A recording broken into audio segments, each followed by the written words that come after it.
sebagai Encik Yaakob saja ya. Dengan nama Cik Yaakob kata beliau adalah seorang pendengar dari seberang tambak dari Malaysia. Dan ini pengalaman yang beliau telah pun lakukan dan ini adalah atas kebodohan, tamak ketamakan yang beliau inginkan dalam hidupnya. Kata Encik Yaakob, pengalaman ini adalah ketika beliau tersepit dan ingin jalan keluar yang mudah. Saya sudah jatuh di timpa tangga. Sebenarnya saya dibelenggu masalah berhutang. Saya memang kisi banyak sangat hutang. Hutang sana, hutang sini. Saya ni kaki judi. Sebelum ini saya memang kisi suka bermain nombor eko, suka bermain judi haram dan sebagainya, kata Encik Yaakob. Sehingga kan ia meretakkan hubungan saya dengan isteri. Saya dalam pada masa yang sama memang sangat sayangkan isteri, dan dalam masa yang sama juga saya memang tak boleh lari daripada tabiat saya untuk berjudi. Jadi apa yang berlaku, ini telah pun meretakkan hubungan saya dengan isteri saya. Isteri saya berpisah dengan saya, dan isteri saya telah pun mendapat hak menjaga anak, 2 orang anak saya. Saya sedih dengan perpisahan, tapi saya tahu memang kesilapan saya. Cuba berubah beberapa kali tapi tidak berjaya kisi. Sampailah satu hari saya telah pun diugut kalau saya tidak bayar hutang yang bernilai RM10,000 dalam masa tertentu yang ditetapkan. Saya harus menggadai nyawa saya. Gadai nyawa, orang itu akan potong sebelah tangan. Kalau masih tak bayar, potong lagi sebelah tangan, kemudian potong kaki. Saya tidak akan dibunuh, tetapi dia akan membuat hidup saya merana. Bila dengar apa yang dikatakan, pada mulanya tidak percaya. Sampailah mereka ini menghirit saya di salah sebuah kilang lama, menunjukkan ada 3 lelaki depannya yang tangan mereka dipotong depan mata saya, kisi, kata Encik Yaakob. Bila saya nampak, saya terperanjat. Saya tak boleh kata apa-apa. Perkara ini dah lama berlaku, kisi. Lebih kurang 10 tahun yang lalu. Jadi saya terpaksa nak cari kerja separuh masa ataupun part time. Memang, kisi, tak akan boleh saya kumpul RM10,000 dalam masa yang singkat. Saya nak berjudi pun dah tak ada duit. Apa saya buat? Saya jumpalah perawat, boleh saya katakan seorang dukun dekat kawasan saya tinggal. Saya tanya bagaimana nak dapat kekayaan yang pantas dan senang. Dukun ini telah pun mengajar saya sesuatu, tapi dengan satu syarat. Saya harus meniduri sesuatu ataupun makhluk yang beliau jaga. Senanglah tidur. Cantik kisi orangnya. Bila dia tunjuk, saya tanya ni siapa. Dia kata pada saya, wanita ni adalah anak gadisnya. Saya tengok cantiknya, takkanlah tak ada lelaki nakkan anak gadisnya. Saya pun setuju. Tapi saya kata pada dukun ini, saya akan tidur dengan anak gadis kamu yang cantik ni selepas saya dapat apa yang saya perlukan, inginkan dari tok dukun tersebut. Para pendengar Dia 897 FM. Sebelum saya teruskan kisah dari Encik Yaakob, pendengar dari seberang, berkongsi pengalaman. Sekarang ini beliau ketika itu beliau dalam keadaan terdesak, nak dapatkan wang sebanyak RM10,000 untuk melunaskan hutang dengan penghutang ataupun dengan peminjam wang yang haram, yang tidak mempunyai lesen. Dan dikatakan kalau tidak lunaskan hutang-hutangnya, satu persatu tangan kiri dan kanan dan kaki akan dipotong. Jadi beliau telah pun berjumpa dengan seorang dukun. Dukun ini kata, aku boleh bantu dan tolong kau, tapi ingat dengan satu syarat, engkau kena tolong aku juga. Tolong apa? Dia tunjuk engkau kena tidur dengan anak aku. Anak dia keluar, tengok anak cantik lawa orangnya. Jadi oleh kerana Yaakob kata beliau dah nampak anak dukun tu orangnya cantik dan lawa, beliau kata setuju. Yalah, siapa lelaki manalah dalam keadaan sedemikian rupa diberi katanya peluang untuk mendapat wang dan dapat meniduri seorang wanita, katanya di sini, yang begitu cantik sangat-sangat. Jadi beliau tidak berfikir panjang, lalu bersetuju. Jadi apa yang dilakukan oleh dukun tersebut, jari telunjuknya telah pun dicocok dengan jarum. Jarum itu ada mengandungi jari telunjuk. Kemudian jarum yang ada darah, bekas darah tu dimasukkan dalam satu bekas kecil, diikat dengan kain kuning. Kemudian ini adalah perjanjian engkau dengan aku. Sekiranya kalau engkau mungkir janji, maka naaslah engkau. Jadi kata Yakub, beliau telah pun dipendekkan cerita di sini pada pendengar Ria 897 FM. Beliau sebenarnya telah pun membuat apa yang diarahkan oleh dukun tersebut. Yang pertama, pada hari Khamis malam Jumaat, hujung jari ibu kakinya diikat dengan benang. Benang bukan sebarang benang, ini benang telah pun dijampi serapah oleh dukun tersebut. Hujung ibu jari kaki, benang warna merah diikat. Kemudian benang tu hujungnya pula ada jarum, ya, yang dah dicucuk tadi. Ada 2 jarum, satu dukun simpan, satu diserahkan balik pada si Yakub. Dan kemudian hujung jarum tu diikat dengan benang. Hujung jarum itu pula harus dicucuk pada apa? Harus dicucuk pada pokok pisang yang mempunyai jantung. Di bahagian mana dia cucuk? Kata Yakub mengikut kiriman email, saya disuruh cucuk hujung jarum yang ada darah saya, Kisi, di pokok pisang yang ada jantungnya. Di jantungnya lah saya cucuk. Kalau kena pada malam yang tepat, akan kedengaran suara orang minta tolong.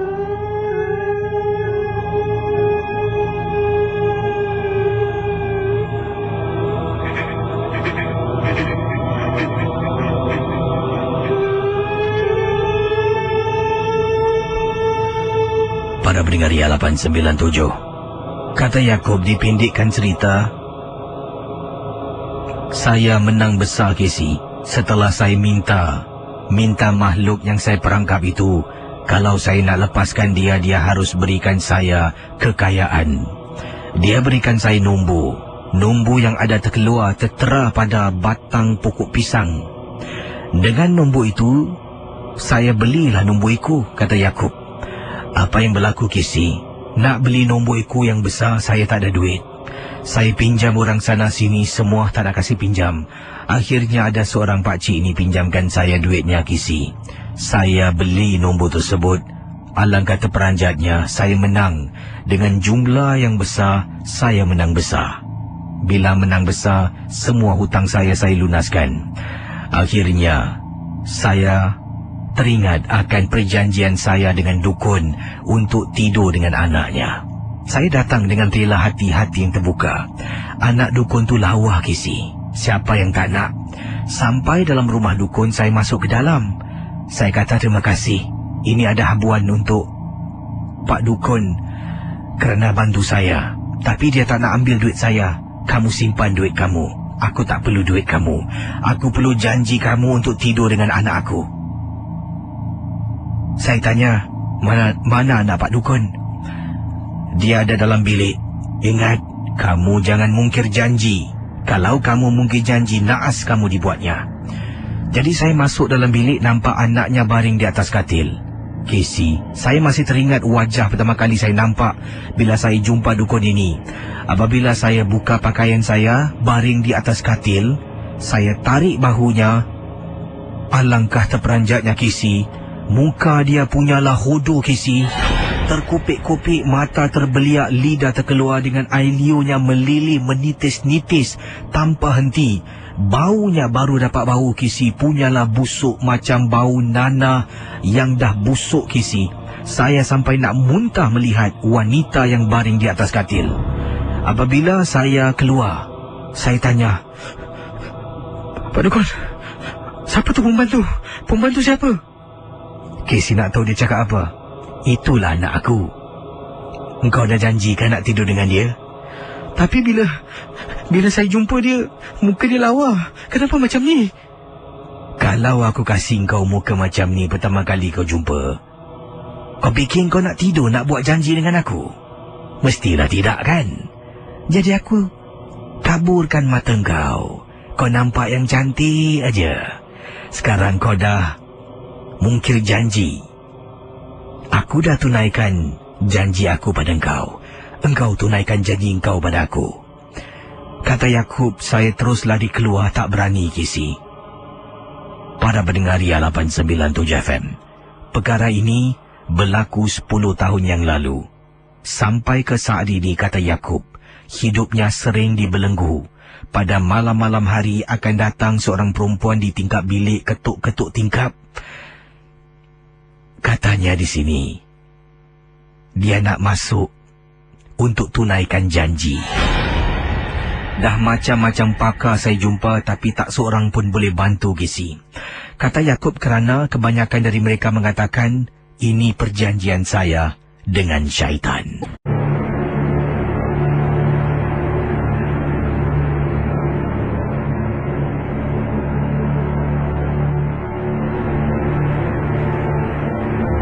Baiklah para pendengar Misteri Jam 12, saya akan bacakan. Kalau tadi Encik Bujang berkongsi pengalaman melalui SMS, dan yang ini pula ada email yang ingin saya sempurnakan pada malam ini. Berikut adalah kisah pengalaman dari seorang pemandu teksi yang ingin berkongsi peristiwa yang menyedihkan. Katanya ini datangnya daripada mana ni kejap Ini dari Abang Hakim. Katanya, Abang Hakim, Assalamualaikum KC, nama saya Abang Hakim. Saya ingin berkongsi pengalaman peristiwa yang menakutkan juga menyedihkan. Saya seorang pemandu teksi, dan peristiwa pengalaman saya ini adalah satu pengalaman yang tak dapat saya lupakan. Sebenarnya saya pernah mendapat seorang penumpang, seorang gadis, wanita lah, dan menaiki teksi saya. Dia duduk di belakang. Jadi dalam perjalanan kami berbual-bual. Bila kami berbual tu, dia pun ceritakan yang dia ni sebenarnya dah berpisah dengan suami.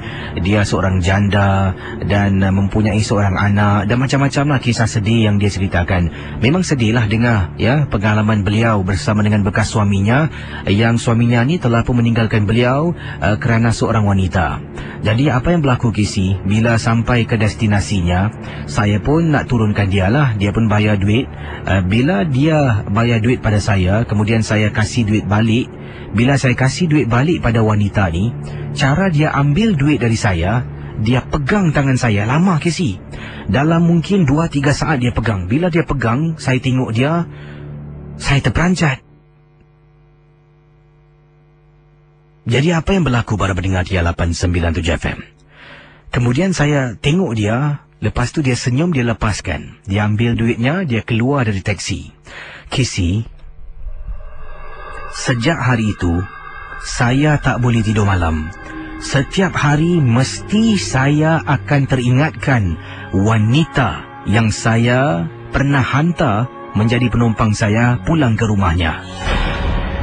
Dan entah macam mana kisi, secara automatik saya keluar dari rumah. Bila nak memandu, saya akan pergi ke rumah wanita ni, tunggu di bawah kolong bloknya. Dan dia seolah-olah tahu yang saya nak datang. Saya tak tahulah kisi. Saya tahu apa saya buat, tapi saya tahu saya tak boleh mengawal perasaan saya. Kemudian dia turun, jumpa saya keluar dari teksi. Dia tengok saya, abang cari saya ke? Lah, sejak hari pertama saya jumpa awak, saya tak boleh lupakan awak, kata saya pada wanita tersebut.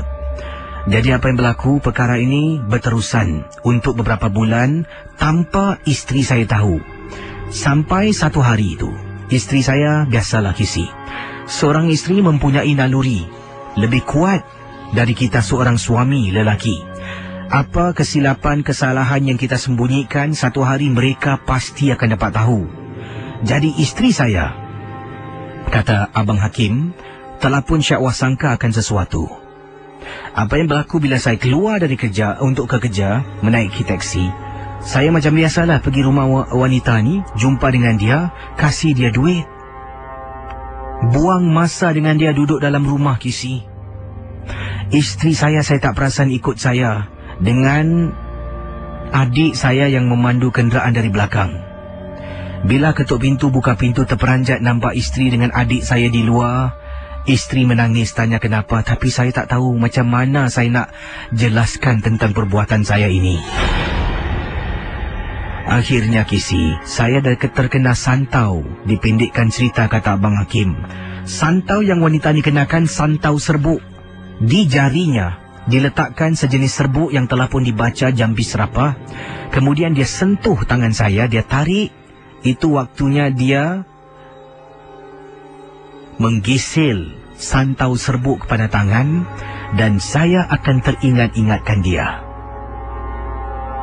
Kisi nak tahu, saya sampai kadangkala tak ada rehat memandu, cari duit untuk bayar duit teksi, dan duit-duit bakinya saya serahkan kepada dia semua.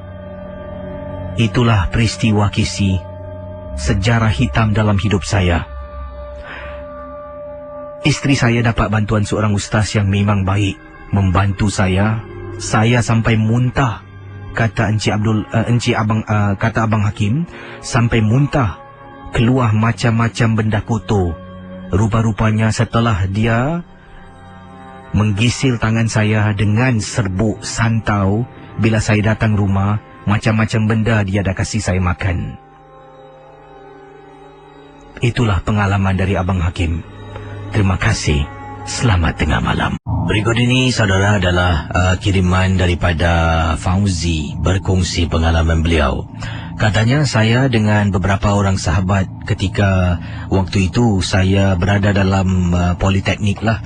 Sebenarnya kami dari sekolah menengah Nian dan dalam jurusan Film, Sound and Video. Projek kami adalah merakamkan satu dokumentari. Jadi saya dengan juga 4 orang sahabat yang lain nak buat satu projek. Waktu itu dah lama Kisi, saya rasa lebih kurang 7 tahun yang lalu kalau tak silap saya, kata Fauzi. Jadi saya dengan teman-teman saya telah pun buat pilihan untuk menampilkan horror dokumentari.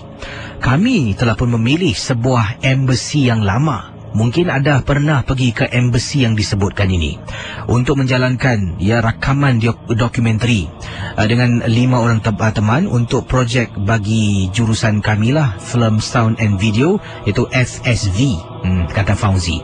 Dan bila kami sebenarnya sebelum kami pilih lokasi, beberapa lokasi telah pun disarankan. Kami duduk berbincang, setelah itu kami buat keputusan untuk buat rakaman di salah sebuah embassy yang lama di Singapura. Mungkin ada yang pernah ke sana, mungkin ada yang tidak pernah.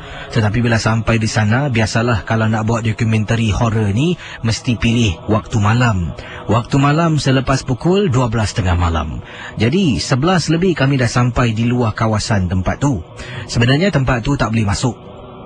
Tapi entah macam mana, pada hari ini maksudkan saya dengan teman saya pergi 2 hari sebelumnya. Kita sampai, pintu besi tak dikunci. Jadi senang untuk kami masuk. Niat di hati untuk berdiri di luar dan rakamkan video dari luar kawasan tu saja. Oleh kerana boleh masuk, 2 hari kemudian kami datang, masih lagi pintu tak dikunci. Saya dan sahabat pun buat keputusan untuk masuk ke dalam. Kami berbekalkan kamera, kamera yang menggunakan cahaya inframerah, supaya dapat merakamkan tempat-tempat yang gelap. Tak boleh gunakan spotlight. Sebab dengan menggunakan spotlight mungkin akan menakutkan benda-benda halus yang kami nak rakamkan dalam video. Apa yang berlaku? Teman saya ni, seorang lagi ni, katanya nak buat lebih challenging. Kisi, kami telah pun memasuki salah sebuah ruang ataupun bilik, kata Fauzi. Seorang teman saya telah pun keluarkan satu cok ataupun kapu. Kemudian dia mula lukis gambar petak bintang di bawahnya.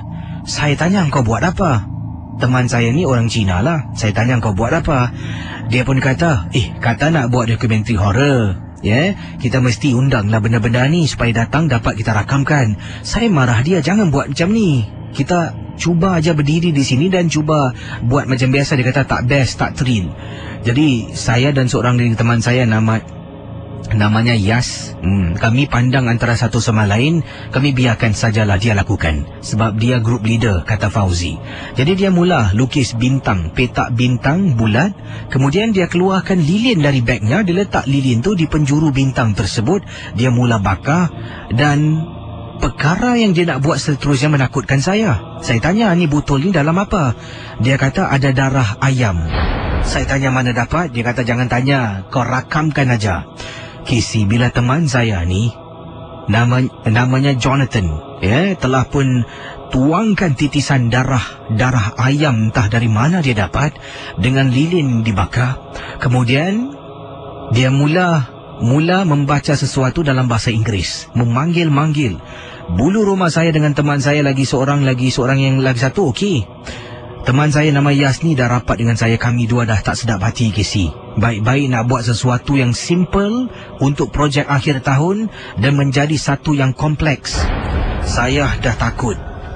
Bila teman saya dah baca dalam bahasa Inggeris, mungkin mentera, kata Fauzi. Kami tunggu. Meremang bulu rumah saya. Saya pandang Jonathan tengok saya, angkat kepala lah. Dia tanya, macam okey tak? Tiba-tiba saya kata pada Jonathan, kenapa tak kita tinggalkan kamera dekat sini? Kita rakamkan, ya kita pun bawa stand dan kita keluar pergi tempat lain. Jadi Jonathan setuju. Saya letakkan kamera di atas tripod, kata Fauzi.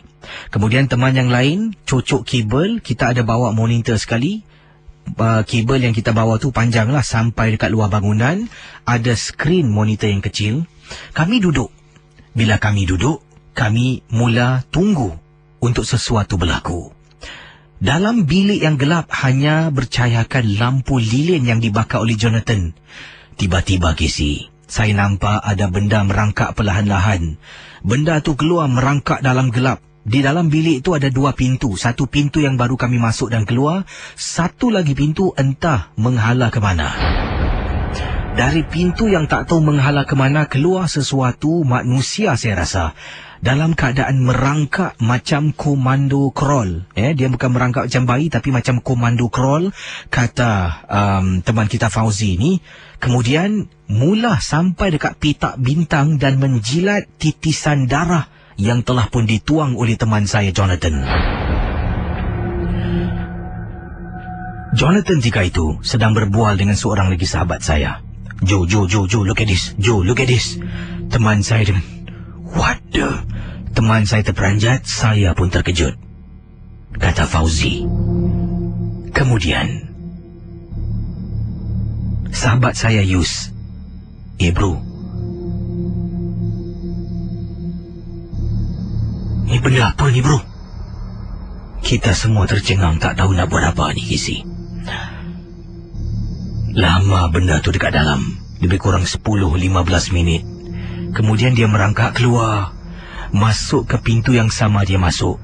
Kali ini bila kita nak masuk dalam balik, semua tak berani, kata Fauzi.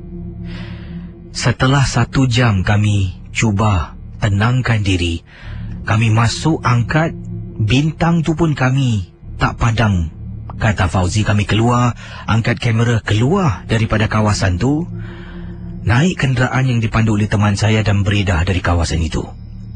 Bila saya nak playback balik, Casey nak tahu, tadi rupa-rupanya saya tak tekan rekod pun. Tapi apa yang saya ingat, saya pasti yang saya ada tekan rekod. Sebab teman saya Yus nampak saya tekan. Saya dah kena marah dengan Joe. Footage yang baik, kenapa tak tekan? Saya kata saya tekan. Kami bergaduh dan akhirnya kami buat rakaman dokumentari horror kami di tempat yang lain. Tapi itulah Casey. Kalau Casey nak tahu, embassy yang lama dimaksudkan adalah terletak di kawasan dan pengalaman yang tak dapat dilupakan yang menyeramkan. Terima kasih dan selamat tengah malam. Para pendengar Yala 897 FM, akan saya bacakan pengalaman peribadi yang dialami oleh seorang suami yang bernama Encik Abdul Razak Majid, berkongsi kisah yang pada saya menyeramkan dan juga boleh dikatakan sebagai satu pengalaman yang mungkin telah pun membuat Encik Abdul Razak Majid bertukar menjadi seseorang yang lebih menyayangi isteri. Kata Encik Abdul Razak, pengalaman ini berlaku sekitar 2 tahun yang lalu. Katanya di sini, untuk pengetahuan Casey, sebelum saya bercerita panjang jela, saya nak ringkaskan dahulu perhubungan saya dengan perhubungan isteri saya dengan ibu saya sendiri. Iaitu isteri saya dan ibu saya memang tidak begitu baik. Faham-faham ajalah. Mungkin agaknya isteri saya ini bukan pilihan beliau, kerana saya yang memilih. Dan oleh kerana itu, ibu saya telah banyak menyusahkan isteri. Para pendengar Ria 897 FM, kata Encik Abdul Razak, sampaikan Kisi, bila ibu saya meninggal dunia, isteri saya sering diganggu ketika dia tidur. Kadang-kala dia bangun waktu malam, dia akan kejutkan saya. Dia kata mimpikan arwah mak datang, ganggu dalam tidur. Sampaikan saya bawa isteri saya berjumpa dengan pakar, beri minum air, kemudian dah okey. Lat beberapa hari, gangguan dalam tidur akan datang balik Kisi. Kata Encik Abdul Razak, arwah ibu saya bukan calang-calang orang Kisi, adalah barang-barang yang dia pelihara. Saya tak nak jelaskan lebih lanjut, tapi saya nak jelaskan apa yang saya alami secara peribadi. Beberapa kali isteri saya beritahu saya yang dia takut nak duduk dalam rumah ni. Malah saya lama-kelamaan menjadi marah. Baik-baik sayang kita bergaduh hampir setiap hari. Setiap kali isteri katakan dia takut duduk dalam rumah, setiap kali itulah saya akan tinggikan suara dan marah pada isteri. Selalunya isteri akan cakap pada saya bila saya kerja malam. Saya nak keluar aja, dia akan kata, Bang tak payah pergi kerja lah bang, temankan saya bang. Tapi saya akan marah isteri saya. Saya akan kata, awak ni dah terlampau lah, arwah mak dah meninggal, sampai awak terbawa-bawa macam ni. Saya tak ambil kisah Kisi tentang perasaan hati dan isteri saya. Jadi perkara ini gangguan emosi, gangguan ketakutan, kata Encik Abdul Razak, yang terjadi kepada isterinya berlarutan hingga berminggu-minggu setelah ibu saya meninggal dunia. Para pendengar Ria 897 FM, benda ini berterusan sampaikan pada satu hari ketika Encik Abdul Razak bertugas pada shift malam. Encik Abdul Razak mendapat panggilan dari isterinya. Panggilan yang pertama dia tak jawab sebab dia sedang sibuk lakukan sesuatu. Setelah lebih kurang setengah jam 40 minit, kata Encik Abdul Razak, isteri saya telefon sekali lagi. Saya jawab. Hello? Isteri saya dengan nada yang takut bercakap pada saya.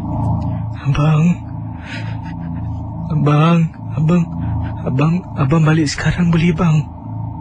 Kenapa ni dengan awak ni? Saya kan tengah kerja. Tak bang, dalam rumah ada orang bang. Ada orang? Awak tunggu, saya telefon polis. Bukan orang tu bang, bukan perompak bang. Habis apa? Bang, arwah mak abang ada tempat depan rumah bang. Setelah isteri saya kata arwah mak ada di depan rumah, apa yang saya dengar berikutnya, isteri saya terpekik ketakutan. Hello? Zu? Hello? Ini abang Zu? Kata Encik Abdul Razak. Saya terus berjumpa dengan supervisor minta izin pulang, ada kecemasan. Bila saya pulang ke rumah Kisi, isteri saya sedang terbaring atas katil pingsan. Tak sedarkan diri tapi masih bernafas. Syukur Alhamdulillah. Saya dapatkan bantuan seorang pakar yang telah pun saya jumpa selama ini. Datang ke rumah periksa. Isteri saya kena gangguan emosi dan juga diganggu oleh makhluk yang tahu akan kelemahan isteri saya. Kisi nak tahu, sekarang ini isteri saya dah tak serupa macam dulu. Dia lebih suka bersendirian, berdiam diri, tidak suka bercakap. Malah saya dah lama tak rasa masakan isteri, sebab mungkin dia dah lupa cara-cara nak masak. Dia hanya duduk ketakutan. Dia hanya duduk termenung. Itu saja yang dia lakukan Kisi. Saya benar-benar kesal. Tidak ambil tindakan bila isteri kata dia takut duduk dalam rumah. Rupa-rupanya Kisi, sebelum ini isteri saya dah nampak dalam rumah ada kelibat macam arwah mak dalam rumah, dalam bilik, di mana saja kawasan rumah. Disitulah isteri saya akan ternampak. Berikut ini adalah kisah yang ingin saya bacakan, pengalaman peristiwa seorang pelajar dari Malaysia yang bernama Ruby. Ruby berkongsi peristiwa yang tak dapat dilupakan. Kata Ruby, beliau adalah seorang penuntut di salah sebuah universiti teknologi di Malaysia. Saya tak nak sebutkan tempatnya di mana, tetapi anda sendiri tahulah, salah seorang pelajar dari salah sebuah universiti teknologi di Malaysia. Ruby mengatakan beliau dan juga ada beberapa pelajar yang lain terlambat untuk mendaftar nama mendapat asrama sebagai tempat penginapan di universiti. Oleh kerana beliau daftar agak lambat, tempat kosong semua dah pun diambil oleh pelajar-pelajar yang lain. Jadi Ruby kata beliau, saya tidak ada pilihan Casey. Jadi saya pun telah berjumpa dengan beberapa pelajar wanita yang lain yang juga tidak ada tempat untuk asrama kerana dah penuh. Bila dikumpul, lebih kurang ada 4 pelajar yang lain termasuk saya yang sekelas tidak ada tempat di asrama.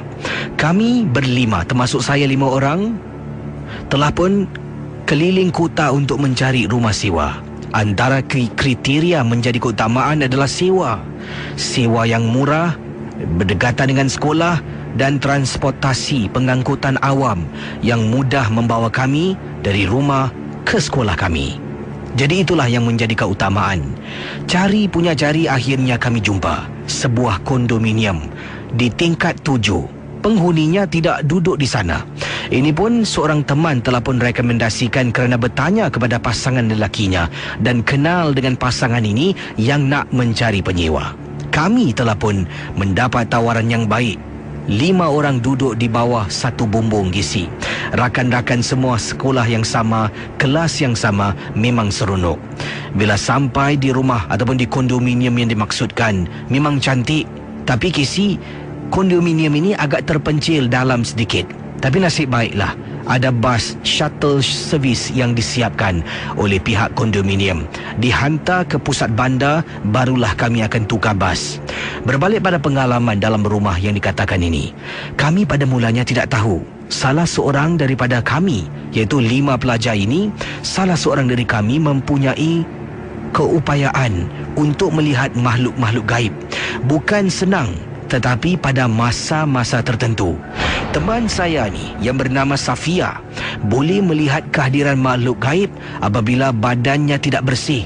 Memang Casey, bila kami duduk pada waktu malam menonton cerita seram, dia mula menceritakan tentang apa yang berlaku. Sebenarnya katanya dia mempunyai kebolehan. Pada mulanya kami tidak percaya dengan kata Safia. Kami menganggap yang dia hajat bergurau dan hanya berseluruh saja. Tapi lama-kelamaan kami mempercayainya. Sebab ada beberapa kali pada waktu malam, Safia terbangun terjaga, mengejut saya, mengejut teman-teman yang lain, mengatakan dalam dapur rumah ada sesuatu. Jadi pada mulanya kami fikirkan di dapur rumah ada pencuri, perompak yang masuk. Semua masing-masing keluar dari bilik, jalan perlahan-lahan, ruang tamu gelap, dapur gelap. Bila sampai di dapur, alangkah terperanjatnya Casey. Bukan nampak perompak, malah kami ternampak meja makan. Di atas meja makan, kerusi ditindih-tindihkan, seolah-olah ada orang mengangkat kerusi dan letak atas meja makan. Barulah saya dan teman-teman yang lain percaya akan kebolehan Safia melihat dan merasakan sesuatu yang tidak kena. Pernah pada satu malam, kata Ruby, apabila kami sedang duduk di ruang tamu bermain Uno, apabila pintu rumah kami diketuk sekitar pukul 12 lebih tengah malam. Jadi kata Ruby, saya yang bangun untuk buka pintu. Tak tahulah siapa yang datang pada waktu sedemikian. Sedang seronok bermain, tak fikir pun yang bukan-bukan. Apabila saya buka pintu, berdiri di hadapan pintu, kemudian buka pintu besi, tengok kiri kanan tak ada orang. Casey, Safia terus menjerit.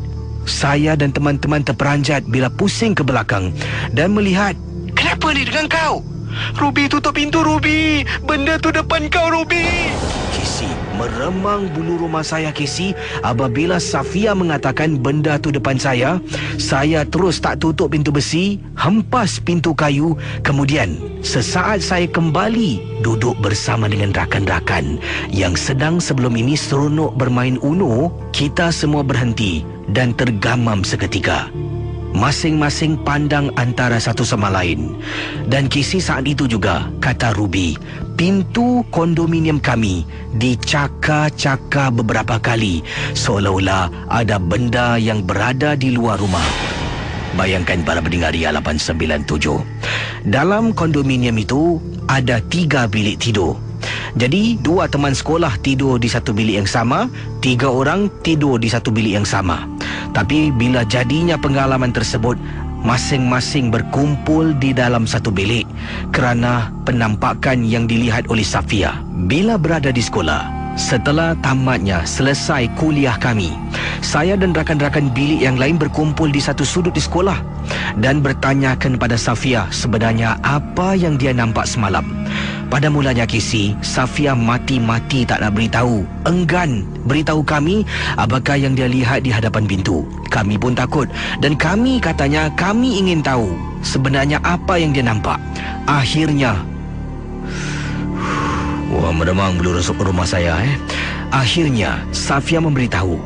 Semalam malam, apabila kami duduk seronok bermain Uno, ada orang ketuk pintu dan Rubiah yang membuka pintu, ataupun Ruby yang membuka pintu.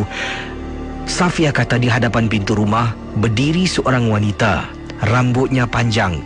Yang paling menakutkan, mulutnya ternganga, lidahnya panjang sampai ke lantai dengan mata terbeliak. Safia menceritakan memandang ke arah Ruby dengan wajah yang menyeramkan. Dengan nada suara yang menangis kesedihan, Safia mengatakan makhluk itu sebenarnya adalah hantu polong. Jadi bila saya dengar, saya terperanjat. Saya tanya, kenapa dia tengok aku? Jadi dia kata jangan takut sebab kau yang depan pintu. Yang lain pun kena juga. Jadi kami semua terkejut, Casey. Rakan-rakan yang lain terperanjat dengan cerita yang disampaikan oleh Safia. Kemudian Safia menangis. Safia menangis tak henti-henti. Apabila saya bertanya pada Safia kenapa, barulah dia mula cerita yang penuhnya. Dia katakan pada kami yang dia mohon maaf sebab makhluk yang kami nampak ataupun yang dia nampak yang mengganggu kami dengan kerusi, ketukan pintu, penampakan depan pintu adalah sebenarnya saka yang diturunkan oleh neneknya kepada beliau. Dan saka ini, walaupun dia dah pergi sesi perubatan, dah keluarkan dari badan, tapi saka ini tidak akan berhenti mengikuti ke mana sahaja dia pergi.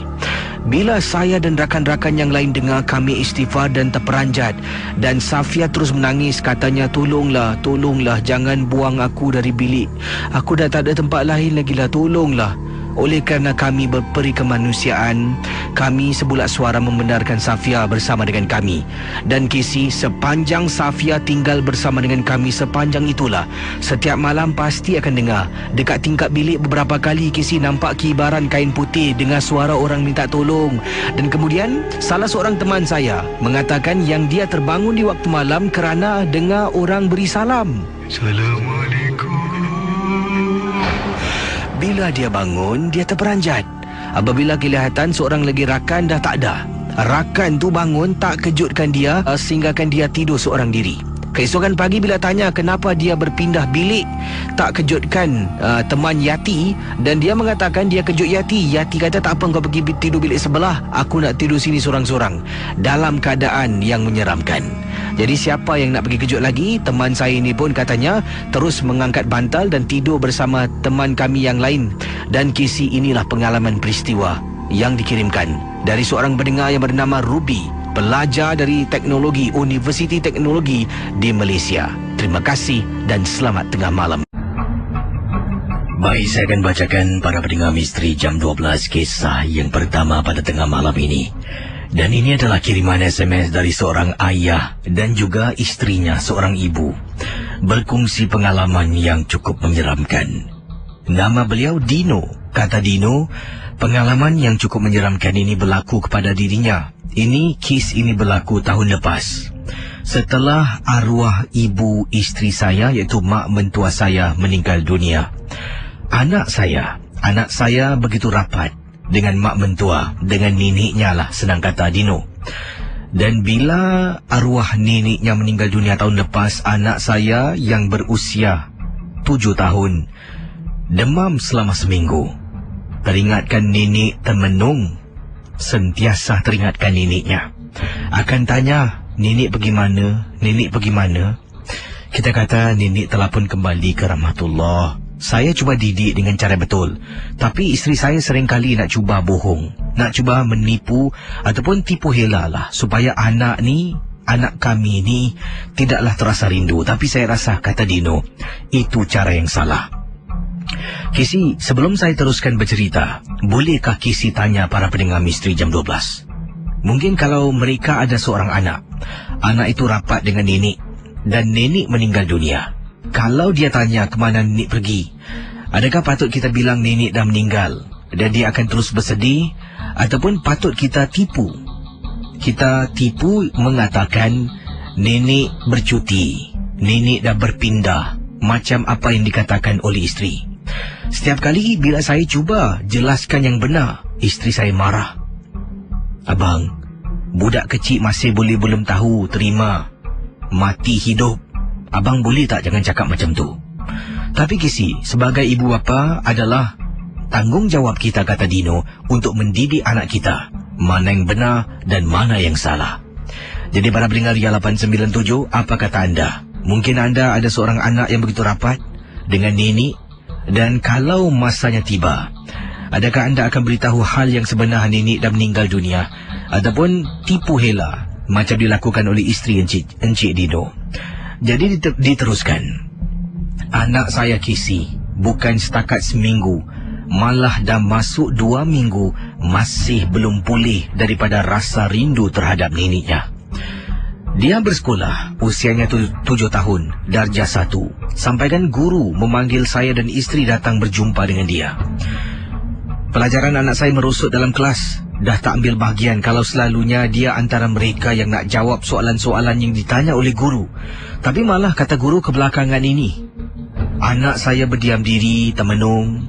Kadang-kadang waktu rehat, budak-budak ni dengar bunyi loceng semua suka lari meluru keluar dari kelas. Tapi bayangkan Kisi, kata guru anak saya seorang akan duduk di tempat duduknya tak bergerak. Sampaikan gurunya ini harus datang dan kata pada anak saya, sekarang waktu rehat, keluar, mari kita pergi kantin. Barulah anak saya bangun. Isteri saya minta izin jumpa dengan seseorang. Dia kata nak ubatkan anak. Saya pun memanglah tak ada masa Kisi, sebab bertugas kadang-kadang overtime. Jadi saya berikan kesemuanya menguruskan anak pada isteri saya. Isteri saya bawa jumpa seseorang. Katanya ini orang baik, boleh bantu hilangkan rasa rindu. Memang tepat sekali. 2 hari selepas anak saya berjumpa dengan orang yang disebutkan ini, saya tak nak sebut namanya, anak saya dah tak lagi mempunyai rasa rindu terhadap nenek, malah tak bertanya pun tentang neneknya.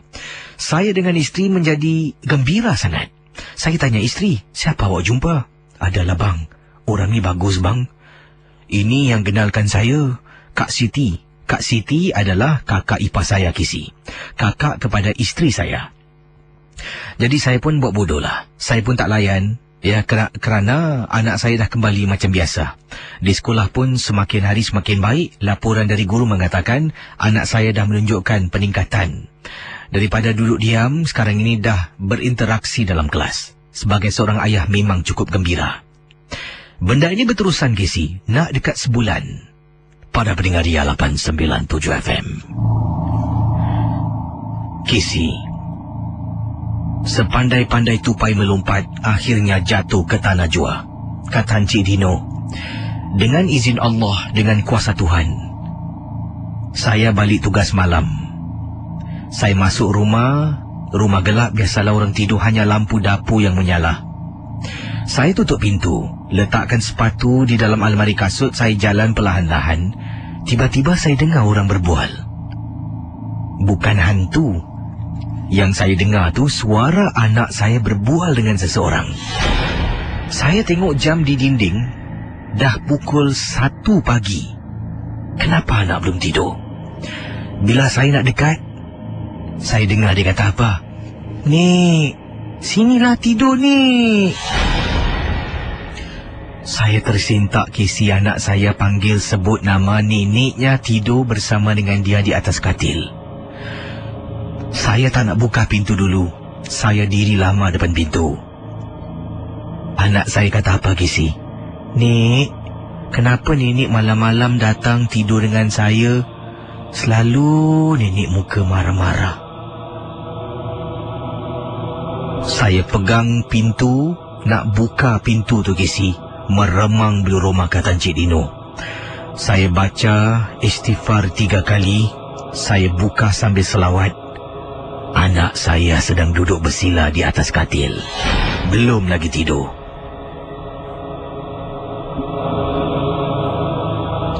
Lisa, kenapa Lisa belum tidur, Lisa? Lisa tahu tak pukul berapa ni? Anak saya diam. Lisa, Baba tanya ni kenapa Lisa belum tidur? Anak saya diam lagi. Lisa cakap dengan Baba. Lisa berbual dengan siapa tadi tu? Anak saya tengok saya. Lisa berbual dengan Nenek, Bah. Lisa cakap apa ni? Lisa berbual dengan Nenek, Bah. Isteri saya pun bangun dengar saya marah anak. Abang apa ni, bang? Balik kerja bising-bising marah anak ni. Budak ni tidur kenapa mengejut? Awak tak tahu cerita, awak jangan cakap sembarangan. Awak tahu tak? Saya balik tadi buka pintu, saya dengar Lisa berbual. Awak tahu dia cakap apa? Nenek mari tidur sebelah, mari. Isteri saya tengok anak. Lisa betul ke Lisa berbual dengan Nenek? Dia angguk kepalanya, Kisi, tak berani cakap. Lisa betul Lisa berbual dengan Nenek? Dia angkat tangan, dia tunjuk. Kisi, saya dengan isteri dapat rasakan. Antara saya dengan isteri berdiri, tengah-tengah macam ada orang, Kisi. Cuma rasa tak nampak. Tak nampak apa-apa. Sejak malam tu, bila anak tidur dengan saya untuk beberapa hari mendatang, benda tu macam tak terima. Saya dengan isteri diganggu. Orang ketuk pintu, bukan pintu rumah. Pintu bilik saya dengan isteri.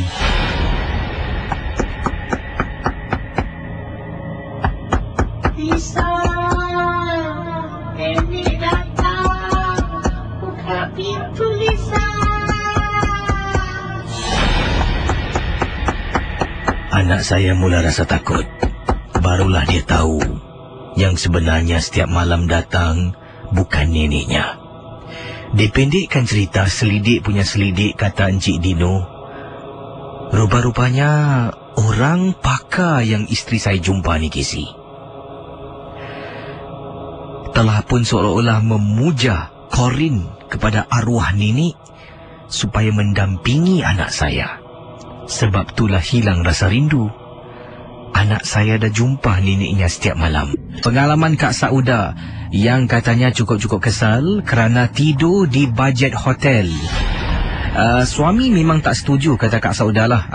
Dia biasalah dia perkenalkan dirinya. Assalamualaikum, Kisi. Waalaikumsalam. Nama kakak Kak Sauda, dan kakak ingin bercerita tentang satu pengalaman peristiwa yang menakutkan di salah sebuah motel, hotel bajet lah, hotel murahan yang kakak pernah menginap dengan suami. Sebenarnya suami memang suka di hotel, tidur di hotel mewah, 4-5 bintang. Dan kakak kata buat apa nak membazir, sedangkan motel-motel yang tidak mewah ni pun ada ruang tidur yang mencukupi. Lagipun kalau kita bercuti ni bukanlah kita 24 jam duduk dalam hotel, kita akan keluar merayap. Dari situ kita akan berjimat. Jadi suami tak nak juga, dan akhirnya bila kakak merajuk, suami ikut kata kakak. Biasalah, Kisi, orang sayangkan isteri, kata Kak Sauda sambil ada sini smiley face, mungkin tersenyum. Dan pada harinya sebenarnya hotel yang kakak dengan suami nak menginap ni biasa kami tinggal. Jadi kali ini kakak dapat nasihat daripada anak saudara, katanya tidur di motel lebih murah, menjimatkan. Sama juga tempat tidur ada, tempat mandi ada. Jadi dia sarankan sebuah motel. Bila sampai saja di sana, suami sebenarnya tak buat booking online. Jadi bila sampai dekat motel yang dimaksudkan dah penuh. Jadi suami marah. Suami kata tak apa, kita balik hotel sana. Jadi orang yang bertugas dekat motel ni sarankan kenapa tak pergi dekat motel ni, lagi murah dari tempatnya, tapi agak jauh dalam, terpencil sedikit. Jadi tanya harganya lebih rendah daripada motel yang kami nak tinggal ni, tapi bilik semua dah penuh. Jadi dia kasih name card, dia suruh kami pergi ke motel yang dimaksudkan. Naik taksi, tunjuk abang taksi name card ni, kemudian dia tengok kita nak pergi sini. Jadi dia pandu. Bila pandu, pemandu taksi ni kata, awak dah biasa duduk motel ni? Taklah, ni baru pertama kali. Kita tadi nak tidur motel tu dah penuh. Jadi dia sarankan kita pergi sini. Oh, disarankan. Jadi kita pun diam, tak fikir apa-apa Kisi. Bila sampai dekat motel tu, punyalah seram, dah lah jauh ke dalam, jauh sangat dari bandar. Apa yang berlaku, kami pun bayar duit taksi, keluarkan luggage di belakang, dan kemudian tarik luggage masuk ke dalam.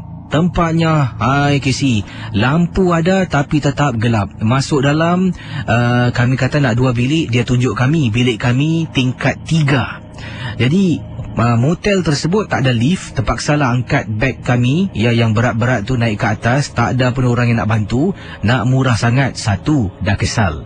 Sampai dalam bilik, Kisi, daripada tangga nak masuk ke bilik, koridornya gelap gelita. Kiri kanan bilik semua menyeramkan. Sampai bilik kami, bilik paling hujung. Masuk dalam, barulah nampak selisa sedikit. Bersih juga tempat ni. Luar nampak kotor, dalam macam okey lah.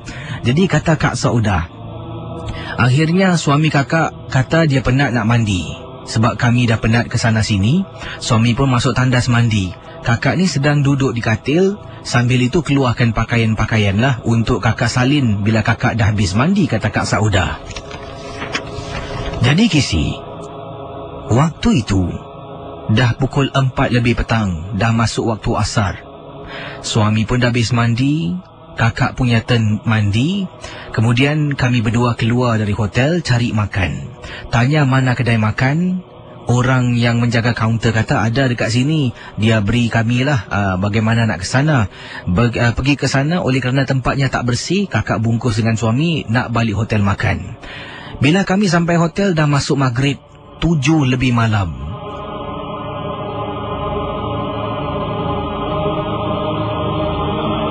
Kami naik ke tingkat 3, langsung ke bilik hotel ataupun bilik motel kami, bilik sebelah hujung. Bila masuk dalam, kakak dengan suami mula makan. Dan akhirnya kami berbual-bual. Tiba-tiba malam tu kakak boleh bau Kisi macam orang bakar kemenyan. Tapi siapa yang nak tegur? Suami kakak tak boleh bau apa-apa. Macam dia tak ada reaction pun, tak ada reaksi.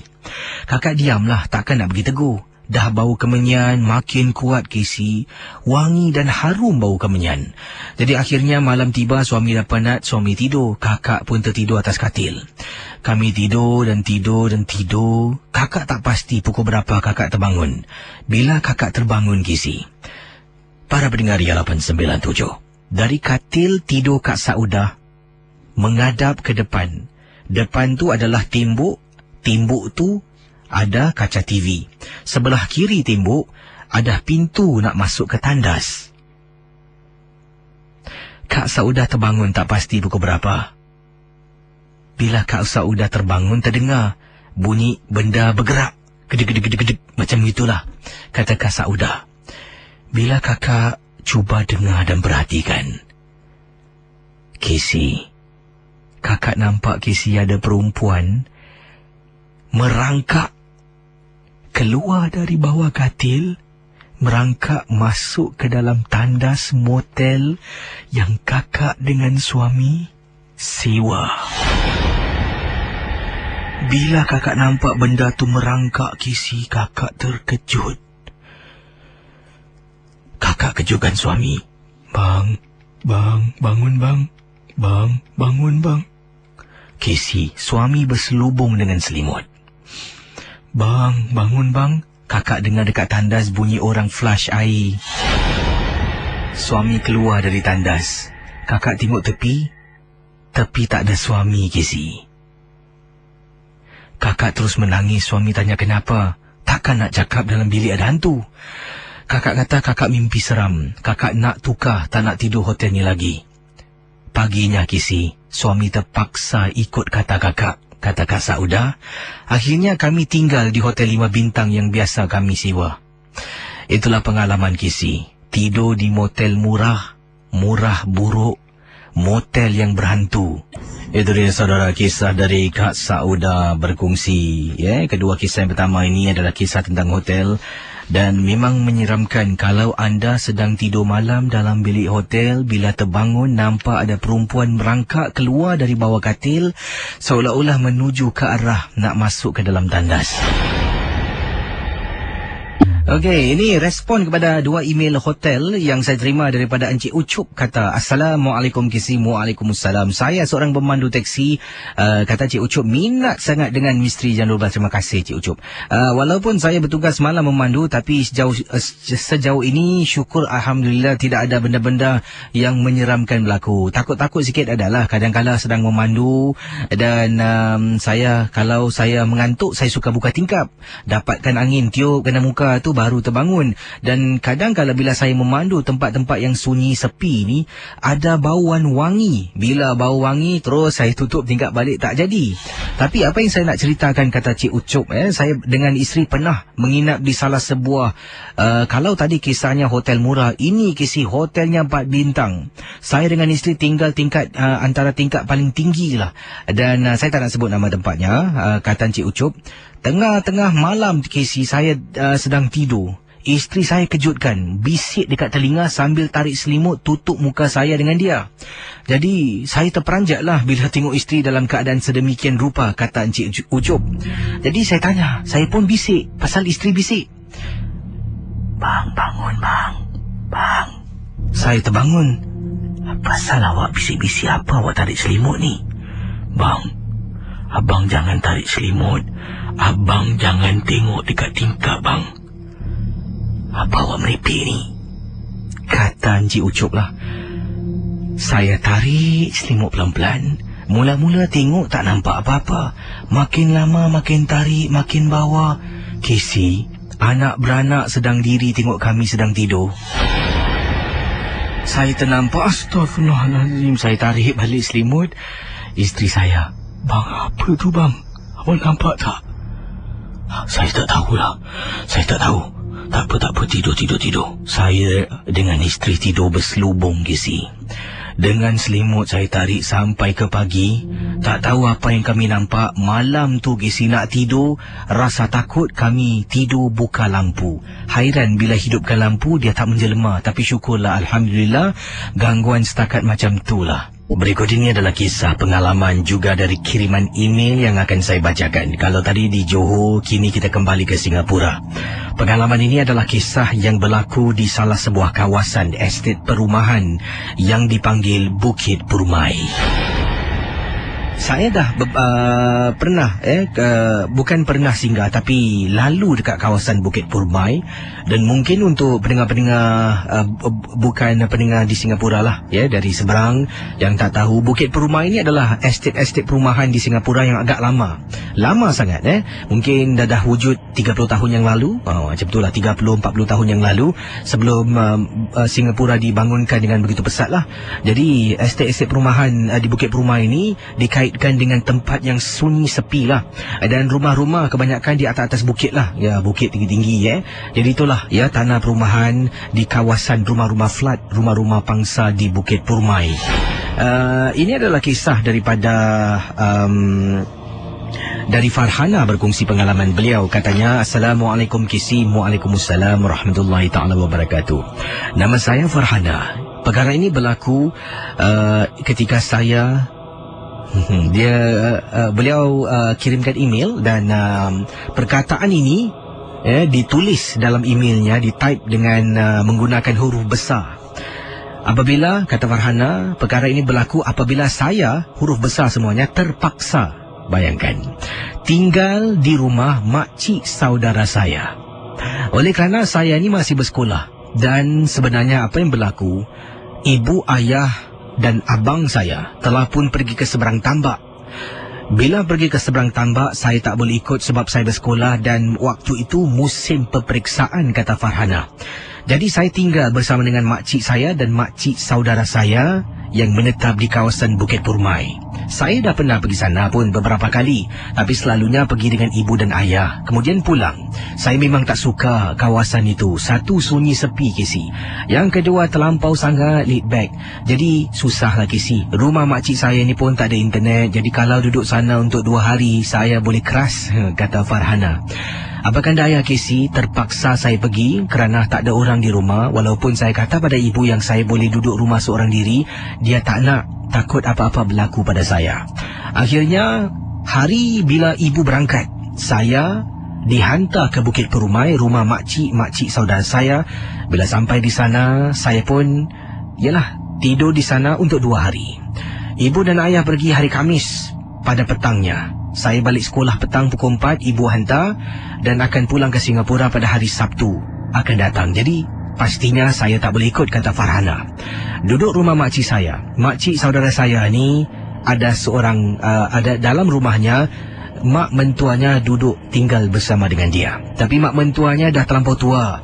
Boleh saya katakan dah tak boleh bercakap, ya. Macam orang dah nyanyuk lah, diam saja. Jadi pada satu malam ni, pada malam yang tersebut, malam yang pertama, kata Farhana, sedang saya nyenyak tidur Casey dekat rumah makcik saya Bukit Perumai, baring di atas katil. Casey, mak mentua kepada makcik saudara yang saya katakan tak boleh bercakap dah nyanyuk. Tiba-tiba dia kejutkan saya. Hana,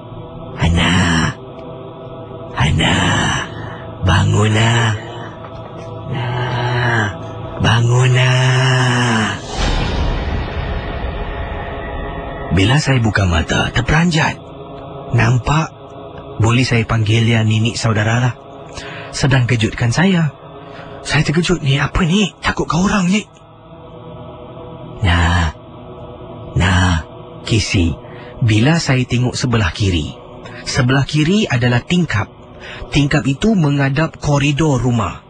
Rumah Bukit Perumai, tingkat 8 yang sunyi sepi. Kedua-dua tingkap kiri dan kanan dibuka luas. Angin masuk tiup, berkibaran langsir, kata Farhana. Casey nak tahu nenek saudara saya cakap apa? Nah, kawan aku kat luar tingkap. Kau nak tengok, aku dah buka tingkap.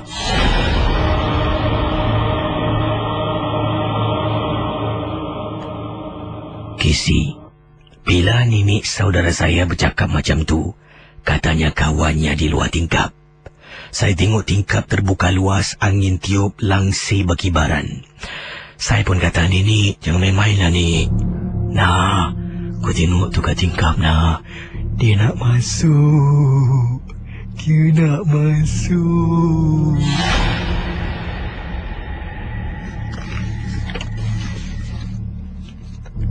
Saya tak berani toleh belakang. Saya pekik nama makcik. Busu! Makcik saudara saya yang saya panggil Busu bangun datang. Bila datang, dia terperanjat. Nampak mak mentua dalam bilik saya. Mak, apa mak buat mak dalam sini, mak? Masuk dia tu. Dia tarik tangan ibunya. Kemudian mak mentua kepada makcik saya toleh. Nah, tingkap nah. Kawan aku kat tingkap. Makcik saya kata, Ana masuk bilik tidur dengan makcik. Jangan tidur kat sini. Kenapa, cik? Jangan tidur kat sini. Masuk bilik. Saya masuk bilik makcik. Mak mentuanya dah tidur, baru makcik masuk. Saya ketakutan, Casey, kata Farhana. Satu malam tu saya tanya makcik kenapa. Dia kata jangan layan. Mak mentua Busu dan nyanyuk. Orang nyanyuk akan cakap macam-macam. Tapi cik, kenapa dia cakap ada orang kat tingkap? Tak ada apa-apa, jangan takut. Sampai sekarang, Casey, saya masih lagi terbayang-bayang saat dia kejutkan saya buka tingkap. Katanya kawannya ada di tingkap tunggu saya nak masuk rumah. Casey, benda ini berlaku beberapa tahun yang lalu ketika Kak Juria hamil anak yang pertama. Kisah ni memang menakutkan. Kakak dengan suami memang suka merayap waktu malam. Suami ada kenderaan. Bila ada kenderaan ni pastinya nak ke sana sini senang. Antara kita akan lakukan adalah merayap lah. Makan di waktu malam lah. Kadang-kadang late night supper, maklumlah. Suami kakak home base office Jadi hari-hari kita akan bersama dalam rumah dan suka merayap kisah yang Kak Juria nak ketengahkan. Waktu tu kakak baru dapat berita yang kakak hamil 3 minggu. Dan bila dapat berita tu, setelah hampir 5 tahun berumah tangga, barulah dikurniakan zuriat. Kakak memang bersyukur sangat-sangat. Tapi berita ini, berita 3 minggu hamil, kakak tak beritahu ibu, tidak beritahu sesiapa pun, hanya kakak dengan suami. Sebab apa, Casey? Kakak tak nak kecoh-kecoh, takut nanti zuriat ini katanya, rezeki tak kesampaian, nanti kakak sedih, orang tahu nanti dah satu masalah. Jadi kakak pilih waktu untuk beritahu ahli keluarga yang lain kata Kak Juria. Jadi bila masuk dah ke 1 bulan ni hamil, sebelum tu daripada kakak tahu sampailah dah 1 bulan ni, kakak berayap lah sana sini keluar malam. Sampaikan satu hari ni suami tegur, awak hamil kan? Tak patutlah kita keluar malam-malam. Jadi kakak kata, bang, tak ada apa-apa lah bang, saya dah hamil 3 bulan ni, nak masuk sebulan, tak pernah kena apa-apa pun. Itu semua pendapat orang-orang lama. Dia tak nak anak keluar malam sebab dulu berbahaya, sekarang ni bandar penuh dengan lampu. Suami fikir balik, okey lah, jadi malam tu kita keluar. Kita telah pun pergi makan Casey. Kita pergi ke Changi untuk makan nasi lemak. Jadi setelah makan malam, kakak dengan suami pun pergi ke kapak tempat letak kereta untuk pulang ke rumah. Dalam perjalanan, entah macam mana, suami kakak ni pula boleh lalu dekat tepi Hospital Lama Changi. Kami tak masuk dalam, cuma lalu tepi je. Bila lalu tepi, sampai dekat sana tu Casey. Bila lalu tepi, kalau mungkin ada para pendengar pernah lalu dekat kawasan tu, di situ ada satu tempat untuk jembrang jalan. Jadi bila suami nak belok kiri, tiba-tiba ada orang ni, seorang perempuan sedang jalan sambil dokong bayi. Tapi Casey, dia jalan nak jembrang jalan tu pelan sangat, kata Kak Julia. Jadi tiba-tiba tengah-tengah jalan dia berhenti. Bila dia berhenti, dia pusing kepala tengok kakak dengan suami. Dia punya senyum melerit Casey. Kakak dengan suami terperanjat, meremang bulu roma, kata Kak Juria. Kakak kata suami, Bang, kenapa bang tengok kita macam tu bang? Awak jangan fikir bukan. Tengok lain. Suami kakak nak cuba kawal keadaan. Dia tak nak kasih kakak takut. Dia suruh kakak tengok lain. Kakak tengok bawah, mulut komat kamit Casey baca. Dan kakak dapat rasakan benda tu diri lama. Sampaikan suami kena gustankan kereta, buat pusingan U-turn dan jalan balik dekat kawasan lain. Casey, malam kakak tak boleh tidur. Tingkap bilik kakak diketuk beberapa kali Casey. Dengar orang bersuara, macam menangis pun ada, ketuk-ketuk tingkap bilik. Kakak hanya boleh tidur rapat-rapat dengan suami ketakutan.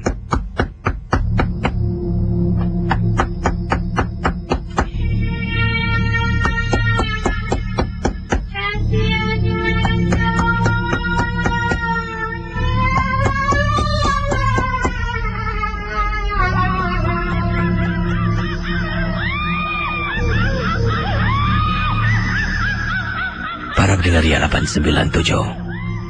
Selepas dengar ketukan, Kak Juria kata malam tu juga kakak Juria dengar bunyi suara perempuan mengilai. Suami pula tegur. Kalau tadi suaminya kata perempuan hamil tak boleh keluar malam kan, ingat tak? Isteri tak percaya. Kali ini kata Kak Juria, saya percaya Casey. Mengikut kata orang-orang tua, kalau mengilainya dekat, benda tu jauh.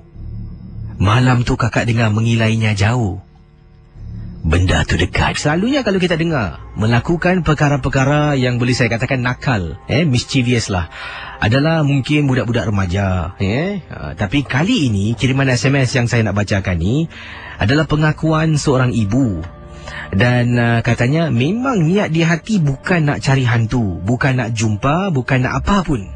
Tapi apa yang berlaku ni sebenarnya, kata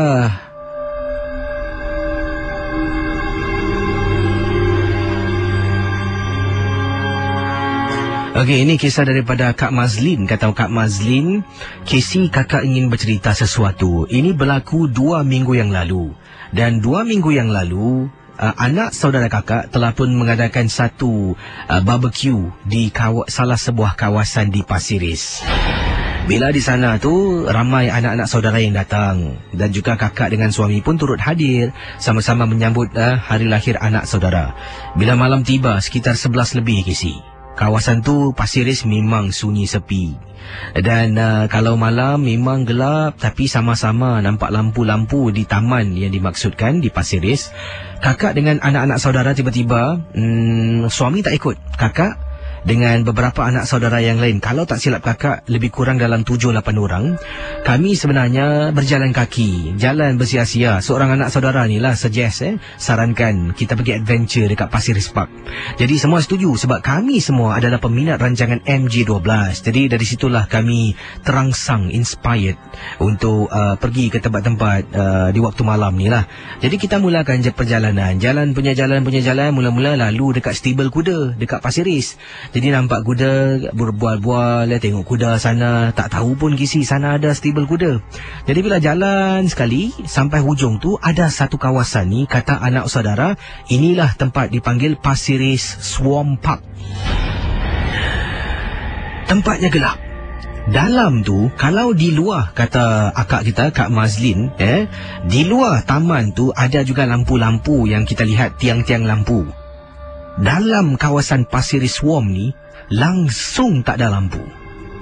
Apa yang berlaku? Kata Kak Mazlin, kakak sarankan, kita masuk dalam nak. Kita masuk, dekat luar tu ada map. Kakak tunjuk kita tembus keluar sini. Jadi mula-mula ada yang cakap tak nak, takut. Jangan takut, kita masuk. Kita masuk dalam 3 atau 4 orang berkumpulan. Kumpulan yang pertama masuk adalah kakak lah, dengan 2 orang lagi anak saudara, kami bertiga.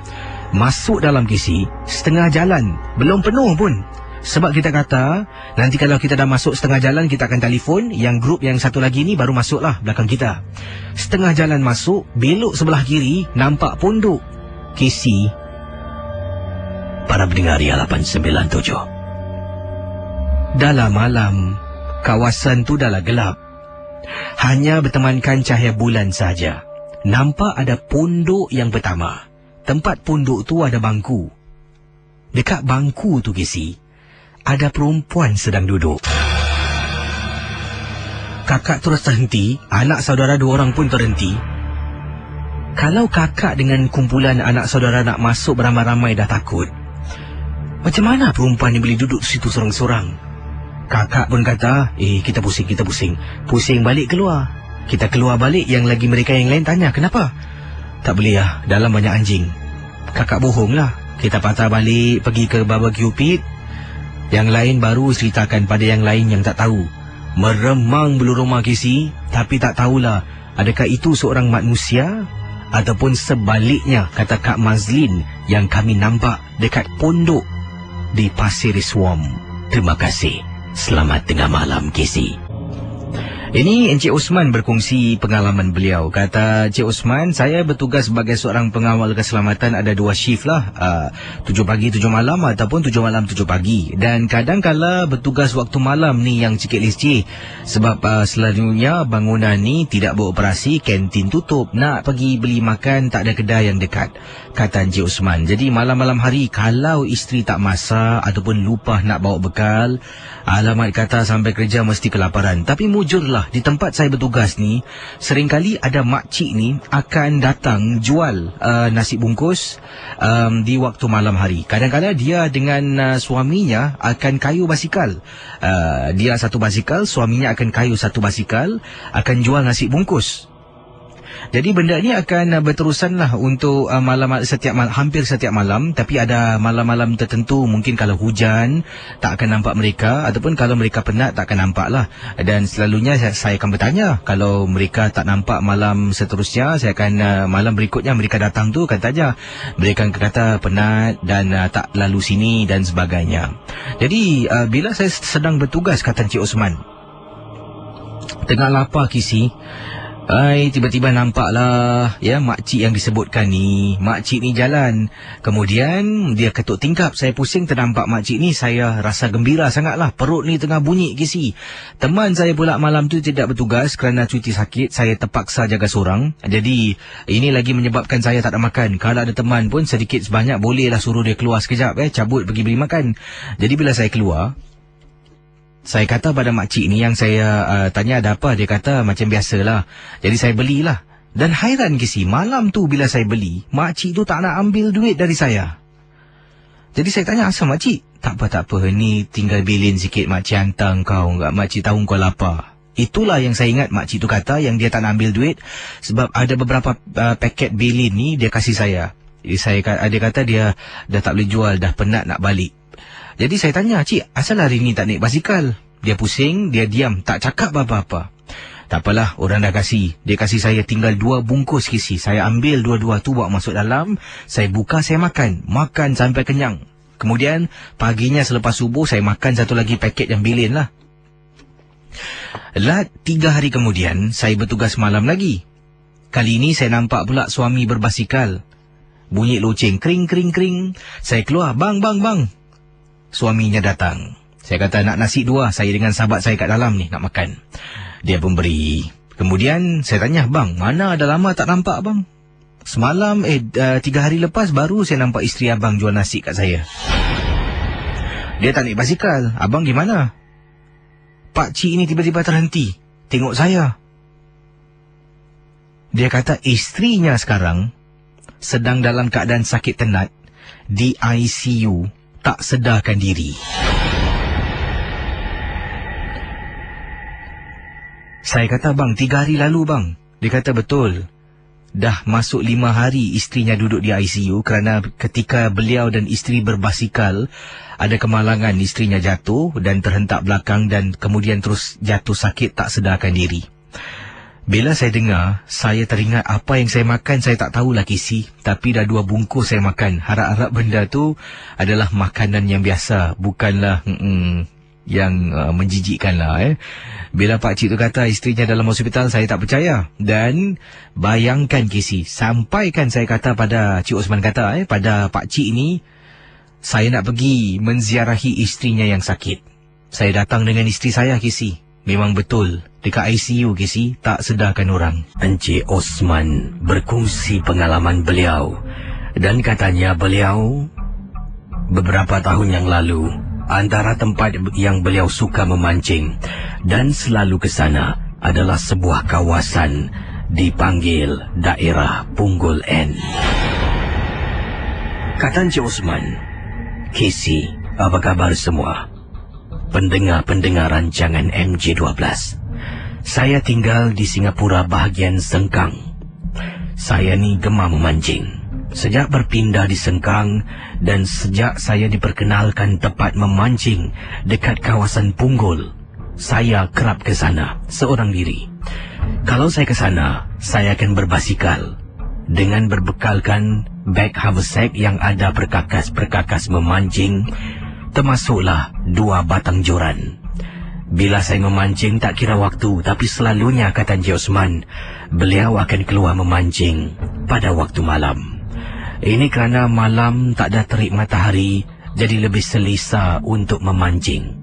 Bila saya sampai mungkin, kata Encik Osman sebelum itu, kata beliau, tempat yang beliau kunjungi ini mungkin Kisi pernah pergi, mungkin ada juga pendengar-pendengar belum pernah ternampak tempat ini. Tempat ini adalah betul-betul bersebelahan dengan satu LRT di Punggol yang sampai ke saat ini masih belum lagi beroperasi, kata Encik Osman. Beberapa kali kalau saya memancing berbasikal di waktu malam dari kawasan rumah saya harus melepasi beberapa kawasan yang sunyi sepi. Dan Kisi, percaya atau tidak, selalunya saya pergi seorang diri memancing dengan berbasikal saja. Beberapa kali itu, bila saya lalu dekat kawasan LRT di Punggol, waktu itulah saya akan nampak orang akan berdiri di LRT yang dimaksudkan. Pada pertama kali saya nampak, saya memang tak fikir yang bukan-bukan. Pada mulanya, saya fikirkan LRT itu dah beroperasi. Sampailah saya masuk dalam, saya mula memancing, berjumpa dengan beberapa orang teman yang lama saya tak jumpa. Kebetulan Kisi. Jadi saya pun buka story, tanya LRT ni dah mula operasi. Mereka kata belum, masih lagi tutup. Kalau Kisi ke sana, Kisi akan tengok LRT tersebut lampunya tak pernah dimatikan, selalu akan dihidupkan. Mungkin agaknya banyak kejadian yang menakutkan berlaku di atas LRT tersebut. Jadi bila tanya teman-teman yang dah lama tak jumpa tentang LRT, dia kata tak beroperasi. Tapi saya kata tadi nampak orang ke atas. Teman saya kata mungkin pekerja-pekerja tak. Kemudian sampuk seorang lagi teman, "Engkau biar betul kau nampak orang." Kami semua terdiam. Kami semua tukar topik dan mula memancing. Bila teman-teman yang lain pulang ke rumah, mereka semua naik kereta. Jadi terpaksa saya memancing seorang diri, Kisi, tanpa orang dikeliling saya. Apa yang berlaku? Sesaat kemudian, Kisi, saya pernah, kata Encik Osman, bertanya kepada seorang pakar, bagaimana makhluk ini boleh kenal, boleh tahu siapa kita? Mereka sentiasa akan pasang telinga, akan dengar apa yang kita katakan. Kalau kita cakap tentang mereka, mereka akan lebih dekat, lebih hampir pada kita. Sebab itulah, kadang-kadang kita rasa seram. Bila kita lafazkan yang kita takut, mereka akan lagi takut-takutkan kita.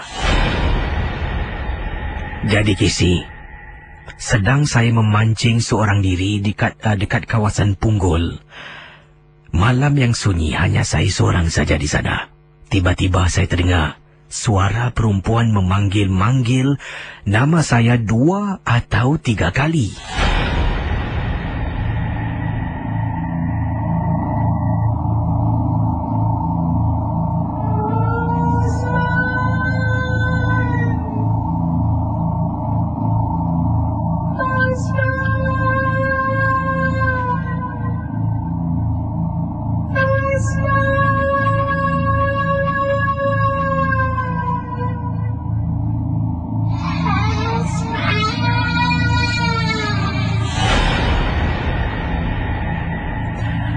Pertama kali bila saya dengar ada suara orang panggil nama, reaksi saya, kata Encik Osman, macam biasalah, kita akan toleh. Bila toleh tak nampak orang, saya dah rasa tak sedap hati. Dengan segera saya simpan joran saya, bungkus barang-barang, tolak basikal sampai ke depan, kemudian saya kayu keluar. Sepanjang perjalanan nak keluar kiri kanan semak samun dan hutan kecil, Kisi, saya tak berani tengok kiri kanan. Sepanjang perjalanan dekat jalan yang gelap, basikal saya pula tak ada lampu, Kisi. Harap-harap lampu pada pancing yang saya ada. Jadi saya berhenti sekejap. Sebab dah terlampau gelap, saya berhenti sekejap. Tengah-tengah jalan kiri kanan hutan, saya buka beg saya keluarkan. Ada lampu picit yang saya gunakan untuk memancing. Saya letakkan atas bakul depan basikal. Kemudian mula mengayuh basikal saya sampailah ke rumah. Ketika berada dekat kawasan Punggol, sebelum saya pergi ke main road, sepanjang perjalanan berbasikal, saya rasa remang bulu roma. Macam benda tu ikut saya dari belakang. Tapi setakat itu saja gangguan saya. Cuma nampak-nampak dan dengar-dengar dia panggil, sebut-sebut nama saya. Yang berlaku di tempat yang sama. Kali ini pasangan suami isteri. Pasangan suami isteri telah pun pergi memancing. Dan katanya di sini, ini pasangan suami isteri pergi memancing di kawasan Punggol juga. Dan beliau sebenarnya tinggal di kawasan Hugang dan menunggang motosikal dari rumah Hugang mereka ke Punggol, kawasan Punggol ini untuk memancing. Dan kejadian ini berlaku biasalah di waktu malam. Tempat, saya rasa mungkin tempat yang sama yang Cik Osman awal tadi lalu. Dan kata beliau juga dekat dengan kawasan LRT di kawasan Punggol yang masih belum lagi beroperasi. Jadi faham-fahamlah di kawasan mana tu. Tapi saya rasa kawasan tu sekarang dah ditutup, tak boleh dimasuki lagi, ya. Ada kerja-kerja peningkatan yang dilakukan dan mereka rasa-rasanya mereka nak buat macam taman di kawasan itu. Dan ini adalah kisah pengalaman. Kalau tadi Encik Osman, yang ini pula Firdaus berkongsi pengalaman dengan isterinya ketika bermotosikal pergi memancing dekat kawasan Punggol. Sampai ke saat ini perkara ini ya menjadi satu perkara yang beliau satu-satunya pengalaman menyeramkan, sungguh menyeramkan berlaku pada beliau dan isterinya.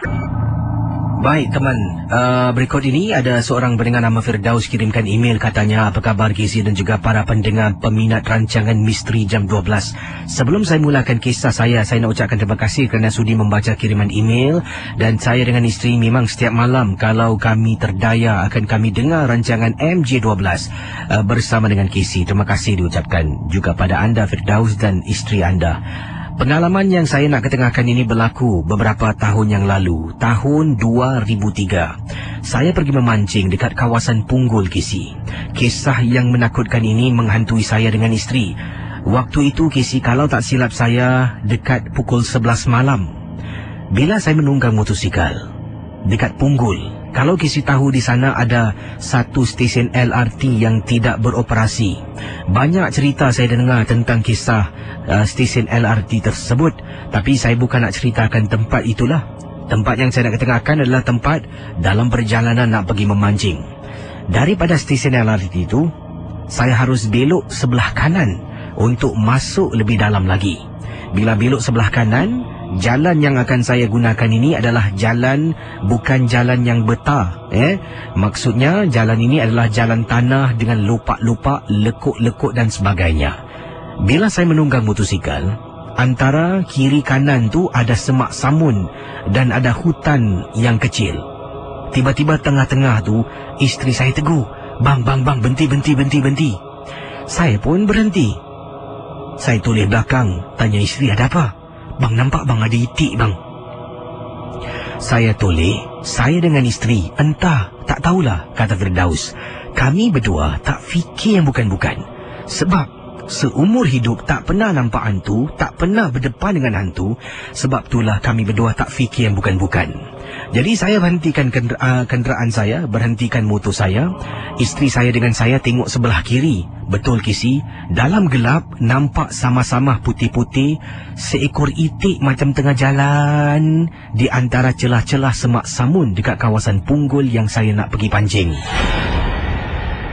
Kemudian entah macam mana isteri saya boleh turun dari motosikal. Bila dia turun, dia angkat batu, dia rejam. Bila isteri saya rejam, terkena itik tersebut, lari lintang pukang. Kemudian, Kisi, isteri saya berdiri tegak. Saya pun toleh, "Mah, jom naik." Isteri saya tak gerak. Kali ini isteri saya dah jalan ke depan, jalan perlahan-lahan. Saya panggil isteri saya, Ma, naik motor lah, Ma, nak pergi mana tu, Ma? Ma?" Kisi, para pendengar Ya 897. Kata Firdaus, isteri saya terus jalan, kakinya terus pijak masuk semak samun. Saya khawatir, Kisi. Kawasan tu mungkin ada ular, mungkin ada benda-benda yang berbahaya. Saya terus turun dari motosikal, saya pegang bahu isteri. Bila isteri saya toleh, baru saya tahu wajah isteri saya berubah. "Kau jangan pegang aku." Saya dah tahu dah, isteri saya dah kena samput, dah kena rasuk. Casey, dalam masa yang terdekat, isteri saya campak batu terkena itik yang lari, terus kena rasukan, Casey. Saya terkejut. Saya tarik isteri, pegang isteri. Kekuatan yang isteri saya miliki lebih kuat dari saya. Sampaikan saya terhirit sama ikut isteri masuk ke dalam. Akhirnya saya tak tahu nak buat apa. Saya tunggang motosikal saya masuk sebelah dalam. Ada beberapa budak-budak Melayu, ada beberapa keluarga Melayu. Ternampak ada pakcik dengan makcik ni. Entah macam mana saya terus ke arah mereka. Saya minta, "Cik, minta tolong, Cik. Isteri saya kat dalam, Cik. Dekat dalam hutan, Cik. Tolong saya, Cik." Pakcik itu terus tunggang motosikal saya. Istrinya tunggu di sana. Saya tunggang motosikal terus pergi tempat kawasan yang isteri saya turun dan masuk ke dalam. Saya suluh dengan lampu motosikal tapi tak nampak isteri saya. Pakcik ni Kisi, saya rasa mungkin jodoh di tangan Tuhan. Dalam ramai-ramai orang yang memancing, kata Firdaus, dekat kawasan Punggol, saya boleh pergi ke arahnya. Seolah-olah Tuhan telah pun yang memilih untuk saya jumpa dengan dia. Rupa-rupanya dia adalah seorang tukang ubat yang mahir dan pakar. Dengan sekaligus, dia angkat tanah. Tak tahu apa yang dia baca, tapi saya dengar komat kamit mulutnya. Kemudian, dia rejam tanah itu di atas tanah di hadapannya. Baru saya dengar suara isteri saya menangis. Mama! Mama!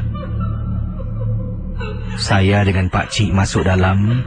Isteri saya betul-betul duduk di bawah pokok ru, Kisi, sedang menangis ketakutan. Dengan segera saya tarik tangan isteri, bawa dia keluar. Dia hilang, Kisi, semangatnya dah hilang, ketakutan. Baik nak memancing saya tak berani. Saya nak naik motor pun tak boleh sebab isteri saya dalam keadaan tidak stabil. Saya letakkan motosikal di tepi. Saya telefon taksi. Taksi datang setengah jam kemudian. Saya dengan isteri naik taksi pulang ke rumah. Motosikal saya ditinggalkan dekat kawasan tu. Sampai rumah, bapa mentua saya yang tolong tenangkan isteri, tolong kembalikan semangatnya. Di sini, kata Firdaus, saya ingin nasihat kepada semua para pendengar. Tak tahu apa yang kita nampak dalam hutan, dalam semak samun, jangan sembarangan kita meneguh dan menganiaya binatang. Kadangkala benda yang kita nampak tu mungkin makhluk halus. Baik, kisah ini berlaku sekitar tahun 80-an, Kisi. Wah, ini lama ni Kata Fuzi, ketika tahun itu saya bertugas sebagai door-to-door salesman, menjual barangan lah dari rumah ke rumah, pintu ke pintu. Dan pengalaman yang berlaku ni, yang menyeramkan ini, berlaku di salah sebuah kawasan estate perumahan di Tampines. Waktu itu Tampines belum lagi dibangun macam sekarang. Dulu Tampines Mall pun belum siap. Jangan cakap itu, Casey. Ya, tempat pertukaran bas ataupun interchange di Tampines belum lagi didirikan. Begitu lamalah. Ya, banyak blok-blok seperti di kawasan-kawasan Afghanistan dan yang lain-lain belum lagi dibangunkan. Jadi pengalaman saya ni telah pun menjual sesuatu dari pintu ke pintu, rumah ke rumah. Oleh kerana saya nak makan komisen lebih, terpaksa saya kerja keras. Setiap barang yang saya jual akan dapat komisen. Jadi saya ni sebenarnya disuruh bertugas waktu 9 pagi sampai pukul 4 petang. Tapi oleh kerana nak untung lebih, saya sanggup kisi overtime, kadangkala sampai 10, kadangkala sampai 11 malam, khususnya ya sekitar hari Jumaat ataupun hari Sabtu. Sebab itulah hari orang akan tidur agak lewat sebab keesokan harinya ada di antara mereka tidak bertugas. Jadi kata Fuzi, bila saya buat keputusan untuk overtime, teman-teman saya kata tak perlulah, balik sudah. Tapi saya kata saya perlukan duit lah. Sebab pada ketika itu saya, kata Fuzi, nak beli motosikal. Jadi kena kumpul duit sendiri. Kita ni hidup bukan kepada keluarga yang kaya, kena usaha, kata Fuzi. Saya telah pun waktu tu, kalau tak silap saya, ini macam rumah yang terakhir saya nak pergi. Jadi dalam hati ni, tak apalah, pergi last punya last, sampailah rumah yang disebutkan ini di kawasan Tampines, blok ...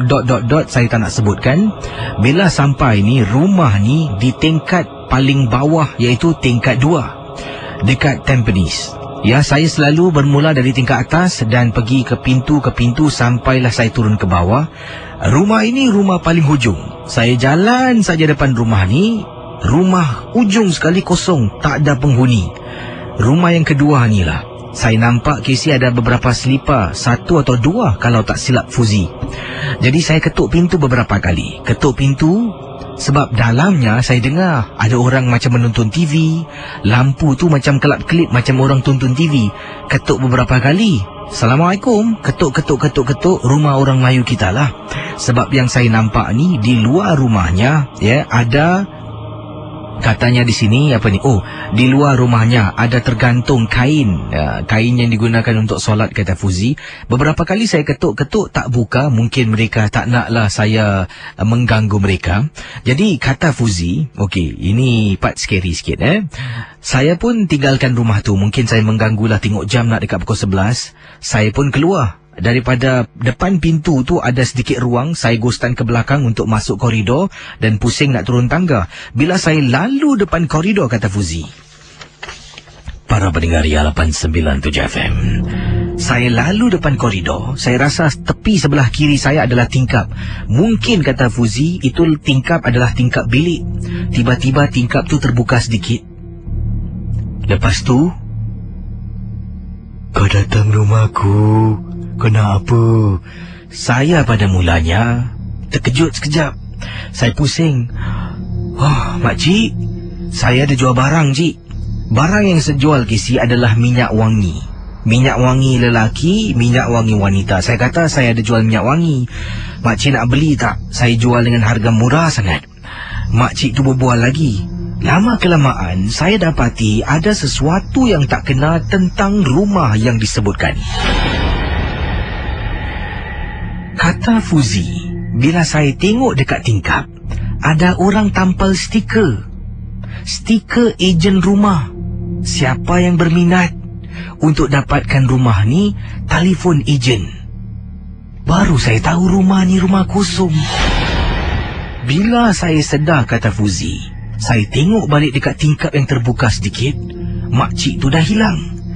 Saya dekatkan diri, buka tingkap tu seluas-luasnya.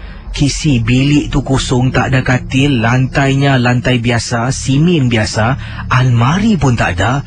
Dalam rumah tu gelap. Saya jenguk dekat pintu, tengok tingkap yang depan sebelah atas tu dah tak ada cahaya terang benderang. Rumah tu rumah kosong, Kisi. Nasib baiklah tingkat 2, saya lari lintang pukang turun ke bawah, terus saya tahan teksi pulang ke rumah. Itulah pengalaman saya, Kisi. Tahun 80-an. Bertugas sebagai door-to-door salesman ataupun menjual barangan dari pintu ke pintu, rumah ke rumah.